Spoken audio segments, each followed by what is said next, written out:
उत्तरकांड छठा सर्ग। देवताओं का भगवान शंकर की सलाह से राक्षसों के वध के लिए भगवान विष्णु की शरण में जाना और उनसे आश्वासन पाकर लौटना, राक्षसों का देवताओं पर आक्रमण और भगवान विष्णु का उनकी सहायता के लिए आना।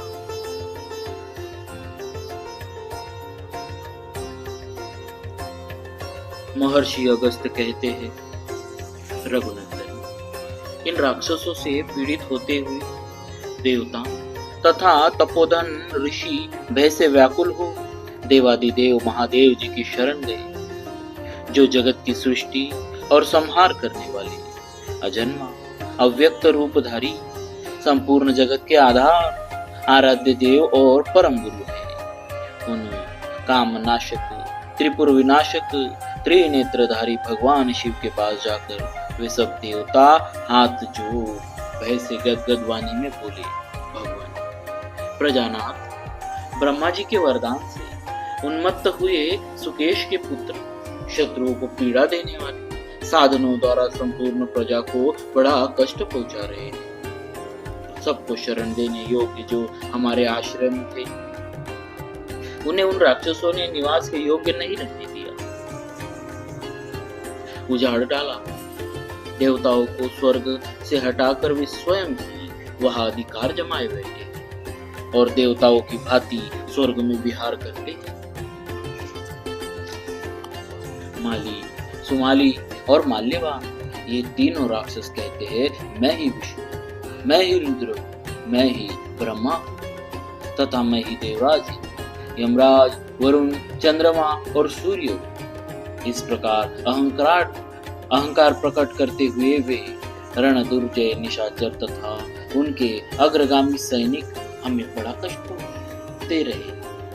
देव, उनके भय से हम बहुत घबराए हुए हैं, इसीलिए आप हमें अभयदान दीजिए तथा रौद्र रूप धारण करके देवताओं के लिए कंटक बने हुए उन राक्षसों का संहार कीजिए। समस्त देवताओं के ऐसा कहने पर नील एवं लोहित वर्ण वाले जटा जूटधारी भगवान शंकर सुकेश के प्रति घनिष्ठता रखने के कारण उनसे इस प्रकार बोले, देवगण, मैंने सुकेश के जीवन की रक्षा की। वे असुर सुकेश के ही पुत्र हैं, इसीलिए मेरे द्वारा मारे जाने योग्य नहीं है। अतः मैं तो उनका वध नहीं करूंगा, परंतु तुम्हें एक ऐसे पुरुष के पास जाने की सलाह दूंगा जो निश्चय का वध करेंगे। देवताओं और महर्षियों, तुम इसी उद्योग को सामने रखकर तत्काल भगवान विष्णु की शरण में जाओ, वे प्रभु अवश्य उनका नाश करेंगे। यह सुनकर सब देवता जय जयकार के द्वारा महेश्वर का अभिनंदन करके उन निशाचरों के भय से पीड़ित हो भगवान विष्णु के समीप आए। शंख चक्र धारण करने वाले उन नारायण देव को नमस्कार करके देवताओं ने उनके प्रति बहुत अधिक सम्मान का भाव प्रकट किया और सुकेश के पुत्रों के विषय में बड़ी घबराहट के साथ इस प्रकार कहा, देव, सुकेश के 3 पुत्र त्रिविध अग्नियों के तुल्य तेजस्वी है। उन्होंने वरदान के बल से आक्रमण करके हमारे स्थान छीन लिए। त्रिकुट पर्वत के शिखर पर जो लंका नाम वाली दुर्गम नगरी है, वही रहकर वे निशाचर हम सभी देवताओं को क्लेश पहुंचाते रहते हैं। मधुसूदन, आप हमारा हित करने के लिए उन असुरों का वध करें।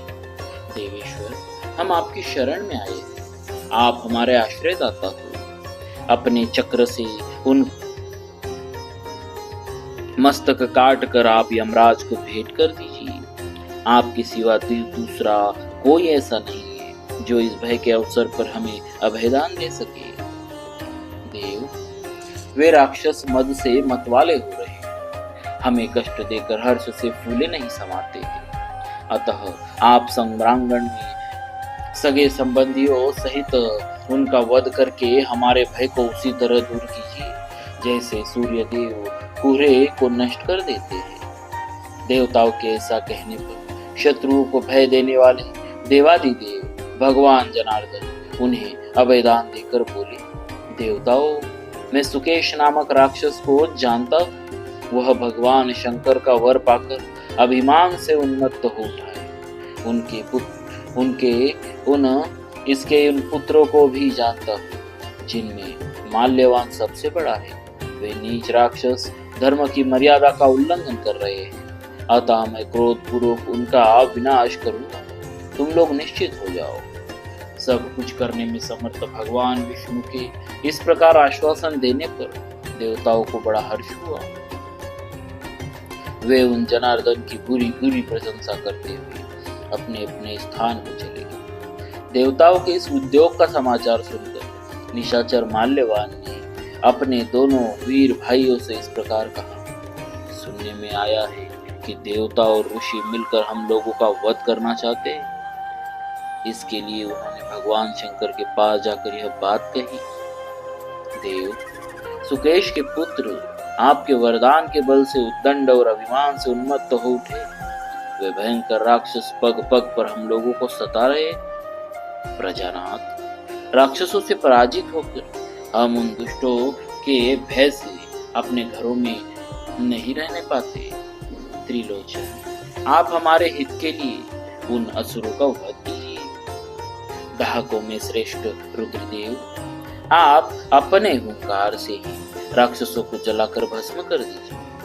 देवताओं के ऐसा कहने पर अंधक शत्रु भगवान शिव ने अस्वीकृति सूचित करने के लिए अपने सिर और हाथ को हिलाते हुए इस प्रकार कहा, देवताओं, सुकेश के पुत्र रणभूमि में मेरे हाथ से मारे जाने योग्य नहीं, परंतु मैं तुम्हें ऐसे पुरुष के पास जाने की सलाह दूंगा जो निश्चय ही उन सब का वध कर डाले, जिनके हाथ में चक्र और गदा सुशोभित थे, जो पीतांबर धारण करते हैं, जिन्हें जनार्दन और हरि कहते हैं, तथा जो श्रीमान नारायण के नाम से विख्यात है।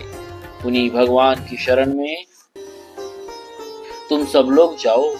भगवान शंकर से यह सलाह पाकर उन कामदाहक महादेव जी को प्रणाम करके देवता नारायण के धाम में जा पहुंचे और वहां उन्होंने उनसे सब बातें बताई। तब उन नारायण देव ने इंद्र और इंद्र आदि देवताओं से कहा, देवगण, मैं उन देवद्रोहियों का नाश कर डालूंगा, अतः तुम लोग निर्भय हो जाओ। राक्षस शिरोमणि, इस प्रकार भयभीत देवताओं के समक्ष श्री हरि ने हमें मारने की प्रतिज्ञा की है, अतः अब इस विषय में हम लोगों के लिए जो उचित कर्तव्य हो उसका विचार करना चाहिए। हिरण्यकश्यप तथा अन्य देवद्रोही दैत्यों की मृत्यु इन्हीं विष्णु के हाथ से हुई है। नमोजी, कालनेमी, वीर शिरोमणि, संभाग, नाना प्रकार की माया जानने वाला राधे, धर्मनिष्ठ लोकपाल, यमलार्जुन, हार्दिक्य, शंभु और निशुंभ आदि महाबली शक्तिशाली समस्त असुर और दानव समर भूमि में भगवान विष्णु का सामना करके पराजित न हुए हो, ऐसा नहीं सुना जाता। उन सभी असुरों ने सैकड़ों यज्ञ किए थे।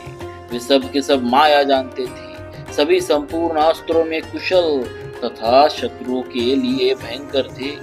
ऐसे सैकड़ों और हजारों असुरों को नारायण देव ने मौत के घाट उतार दिया है। इस बात को जानकर हम सब के लिए जो उचित कर्तव्य हो वही करना चाहिए।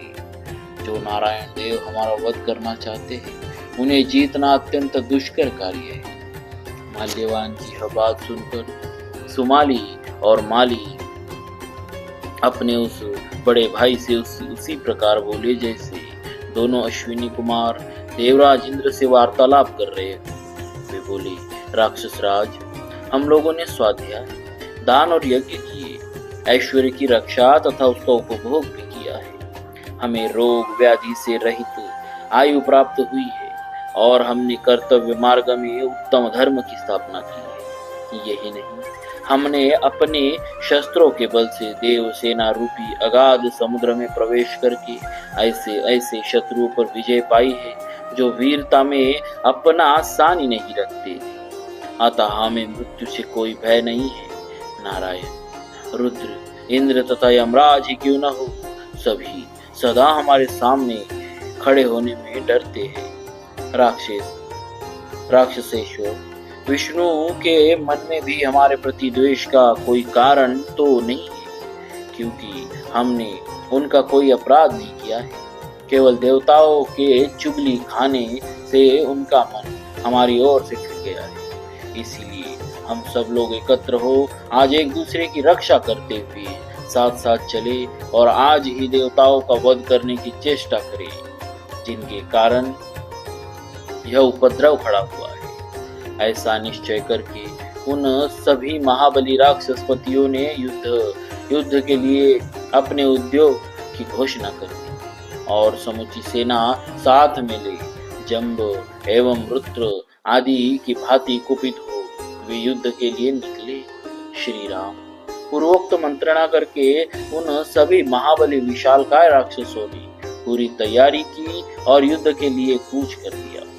अपने बल का घमंड रखने वाले वे समस्त देवद्रोही राक्षस रथ, हाथी जैसे घोड़े, गधे, बैल, ऊंट, शिशुमार, सर्प, मगर, कछुआ, मत्स्य, गरुड़ तुल्य पक्षी, सिंह, बाघ, सुअर, मृग और नीलगाय आदि वाहनों पर सवार हो लंका छोड़कर युद्ध के लिए देवलोक की ओर चल दिए।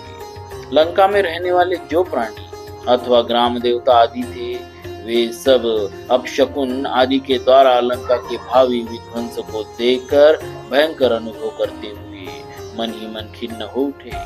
उत्तम रथों पर बैठे हुए सैकड़ों और हजारों राक्षस तुरंत ही प्रयत्न पूर्वक देवलोक की ओर बढ़ने लगे। उस नगर के देवता राक्षसों के मार्ग से ही पूरी छोड़कर निकल गए। उस समय काल की प्रेरणा से पृथ्वी और आकाश में अनेक भयंकर उत्पात प्रकट होने लगे, जो राक्षसों के विनाश की सूचना दे रहे। बादल गरम गरम रक्त और हड्डियों की वर्षा करने लगे।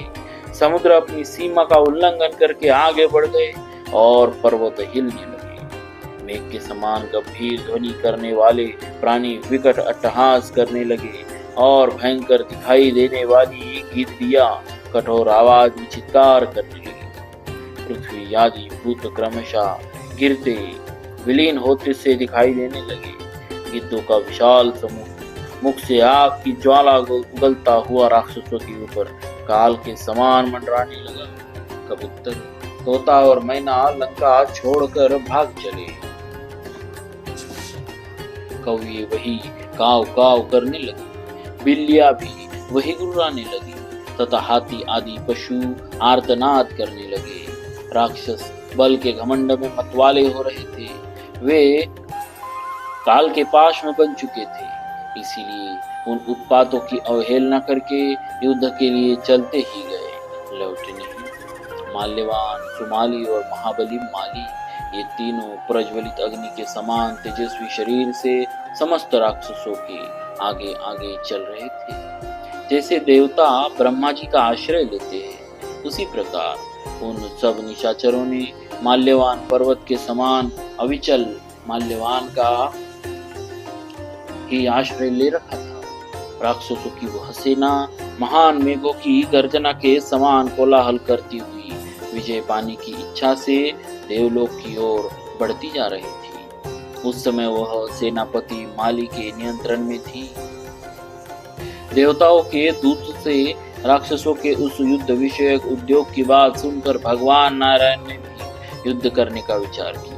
वे सहस्त्र सूर्यों के समान दीप्तिमान दिव्य कवच धारण करके बाणों से भरा तर्कस लिए गरुड़ पर सवार हुए। इसके अतिरिक्त भी उन्होंने सहायकों से पूर्ण 2 चमचमाते हुए तुनीर बांध रखे थे। उन कमल नयन श्रीहरि ने अपनी कमर में पट्टी बांधकर उसमें चमचमाती हुई तलवार भी लटका रखी थी। इस प्रकार शंख, चक्र, गदा, शारंग, धनुष और खड़ंग आदि उत्तम आयुधों को धारण किए सुंदर पंख वाले पर्वताकार गरुड़ पर आरूढ़ हो वे प्रभु उन राक्षसों का संहार करने के लिए तुरंत चल दिए।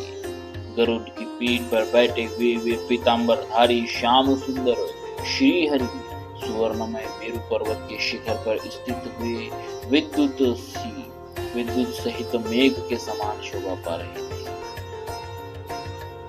उस समय सिद्ध, देवर्षि, बड़े बड़े नाग, गंधर्व और यक्ष उनके गुण गा रहे थे। असुरों की सेना के शत्रु वे श्री हरि हाथों में शंख चक्र खड्ग और शारंग धनुष लिए सहसा वहां पहुंचे।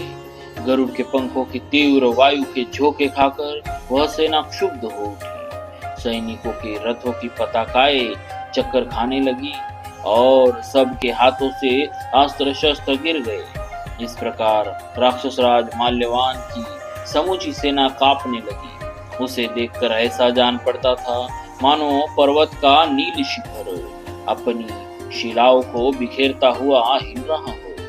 राक्षसों के उत्तम अस्त्र शस्त्र तीखे रक्त और मांस में सने हुए तथा प्रलयकालीन अग्नि के समान दीप्तिमान थे।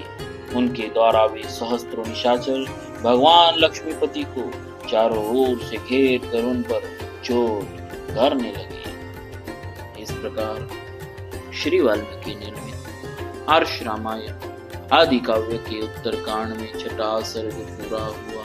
बोलिए श्री सीताराम महाराज की जय। भक्तवत्सल भगवान